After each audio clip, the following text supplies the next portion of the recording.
دستورنا القرآن وديننا الإسلام أركانه جليلة دعائم الفضيلة وَلَقَدْ يَسَّرْنَا الْقُرْآنَ لِلذِّكْرِ فَهَلْ مِن مُدَّكِرٍ، اور بے شک ہم نے آسان کیا قرآن نصیحت کو، پھر ہے کوئی نصیحت پکڑنے والا؟ Our guide is the Quran, our religion is Islam. 5 noble pillars upholding what is virtuous. To make the testimony is the base of the faith, and the fast and the prayer, the pilgrimage and charity. چلیے جی، تحریم 4 paragraph ہیں. وہاں یہ بتایا گیا تھا نفرت کی صورت میں بھی آپ بچ بچ کے چلیے. یہاں یہ بتایا جا رہا ہے کہ بیوی سے شدید محبت ہو جائے. بیوی کی محبت میں آپ اللہ کے حرام کو حلال نہیں کر سکتے، حلال کو حرام نہیں کر سکتے. سن لیجیے، اس میں پہلی آیت میں ہی نبی کریم صلی اللہ علیہ وسلم کو اس میں گرفت کی گئی، اور رسول کریم صلی اللہ علیہ وسلم نے ایک حلال چیز شہد کو اپنے اوپر حرام کر لیا تھا اور کہا تھا آج کے بعد، قسم کھا لی تھی آپ نے، آج کے بعد شہد استعمال نہیں کروں گا. اللہ نے کہا یا ایھا النبی لم تحرم ما احل اللہ لک، اے اللہ کے نبی، اے نبی تم ایک حلال چیز کو اپنے اوپر کیوں حرام کر لیتے ہو؟ تبتغی مردات ازواجک، بیوی کی خوشنودی کے لیے، بیوی کو خوش کرنے کے لیے اللہ کی حلال کردہ چیز شہد کو اپنے لیے حرام کرتے ہو. اور اس کے بعد پھر اللہ نے کہا اب آپ کو اس کا کفارہ دینا پڑے گا. قسم کھا لی ہے تو قسم کا کفارہ ادا کرنا پڑے گا. کفارہ کیا ہے؟ سورہ مائدہ کی آیت نمبر 89 میں یا تو آپ کو قسم کھا لی، قسم توڑنا ہے آپ کو، یا تو آپ کو ایک غلام آزاد کرنا پڑے گا، یا 10 لوگوں کو، 10 مسکینوں کو کھانا کھلانا پڑے گا، یا پھر 10 جوڑے کپڑے آپ کو تقسیم کرنے پڑیں گے. اور 10 جوڑے کپڑے بھی نہیں دے سکتے، 10 لوگوں کو کھانا بھی صبح شام نہیں کھلا سکتے. پھر آپ کو کیا کرنا پڑے گا؟ 3 روزے رکھنے پڑیں گے. 3 روزے سمجھے؟ لیکن آپ کے لیے روزے نہیں ہیں، آپ کے لیے کپڑے ہیں. جس میں زیادہ پیسے لگے وہ آپ کے لیے ہیں. غریب آدمی کے لیے جس کے پاس کچھ نہیں ہو اس کے لیے 3 روزے ہیں. جی چلیے جی، اب یہاں پر بتایا گیا میاں بیوی کے درمیان محبت و اعتماد کی صورت میں بھی حدود الہی کی پاسداری لازم ہے. خاندان کا ادارہ بھی تقوی کی بنیاد پر مستحکم ہو سکتا ہے، خوف خدا کی بنیاد پر.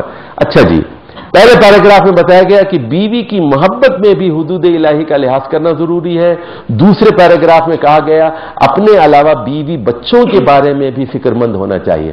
اسی میں کہا گیا قوا انفسکم واہلیکم نارا، اپنے آپ کو بھی دوزخ کی آگ سے بچاؤ اور اپنے گھر والوں کو بھی دوزخ کی آگ سے بچاؤ. رسول صلی اللہ علیہ وسلم کیا کرتے تھے؟ آخری عشرے میں خود بھی جاگتے تھے اور اپنی گھر والوں کو بھی، اور بیویوں کے پاس جا کے کہتے تھے یا صواحب الحجرات، تہجد کے لیے بیویوں کو اٹھاتے تھے، تہجد کے لیے. اور حضرت علی کے حضرت فاطمہ کے گھر گئے اور کہا تم لوگ تہجد پڑھتے ہو نہیں پڑھتے؟ تہجد پڑھا کرو. تیسرے پیراگراف میں بتایا گیا خاندانی زندگی میں پھوٹ ڈالنے والوں کو لگام دی جائے. خاندان میں پھوٹ کون ڈالتا ہے؟ حکومت کے اندر پھوٹ کون ڈالتا ہے؟ منافقین ہوتے ہیں، لگائی بجھائی کرنے والے ہوتے ہیں. ان کو میاں بیوی کو لڑا کر بہت مزہ آتا ہے. اور بعض جادوگر ایسے ہوتے ہیں، بعض جادو، ہاروت ماروت پر جو جادو ہوا تھا نا، وہ ما یفرقون بین المرء وزوجہ، ہاروت ماروت سے بنی اسرائیل جادو سیکھتے تھے، اور وہ جادو کیا کرتا تھا؟ میاں بیوی میں پھوٹ ڈال دیتا تھا. آخری پیراگراف میں بتایا گیا ہے میاں اور بیوی اپنے اپنے ایمان اور عمل کے مطابق جزا و سزا پائیں گے. بیوی کی اپنی جنت ہے، اپنی دوزخ ہے. میاں کی اپنی جنت ہے، اپنی دوزخ ہے. میاں بیوی کا ایک ساتھ جنت میں جانا یا ایک ساتھ دوزخ میں جانا ضروری نہیں ہے. چنانچہ اللہ تعالیٰ نے یہاں 2 مثالیں دی. پہلی مثال دی پہلی مثال دی حضرت نوح ایک پیغمبر تھے، حضرت لوط ایک پیغمبر تھے، اللہ کے برگزیدہ بندے، لیکن ان دونوں کی بیویاں دوزخ میں جائیں گی۔ اس کے بعد اللہ نے دوسری مثال دی حضرت آسیہ کی، فرعون کی بیوی۔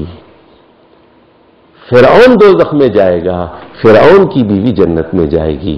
لوط علیہ السلام اور نوح علیہ السلام جنت میں جائیں گے، لیکن ان کی بیویاں دوزخ میں جائیں گی۔ اور آخر میں پھر حضرت مریم کا ذکر کیا کہ انہوں نے اپنی شرمگاہ کی حفاظت کی، وہ ایک باکردار خاتون تھیں اور انہوں نے اللہ سے دعائیں مانگی تھیں۔ کیا دعائیں مانگی تھیں؟ 5 غالباً دعائیں تھیں یا 4 تھیں۔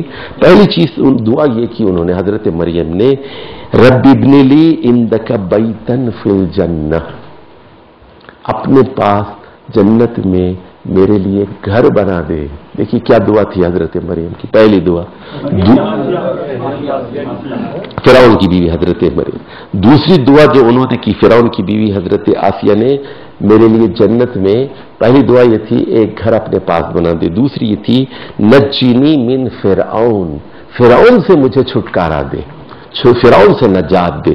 تیسری دعا ان کی تھی وعملہ، فرعون کے عمل سے، اس کے کرتوتوں سے نجات دے، فرعون ہی سے نہیں، فرعون کے عمل سے، اس کے کرتوتوں سے بھی نجات دے۔ کاش مشرف کی بیوی بھی یہ دعا مانگ لے، وَنَجِّنِي مِنَ الْقَوْمِ الظَّالِمِينَ۔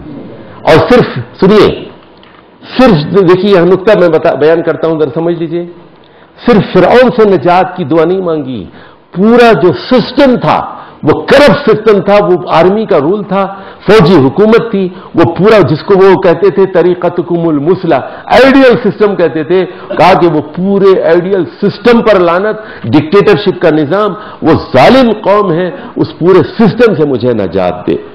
اور اس کے بعد جو ہے حضرت مریم کی تعریف کی گئی، وہ بہت ہی وفادار تھیں، اطاعت گزار تھیں، اور ان کا شمار قانتین میں سے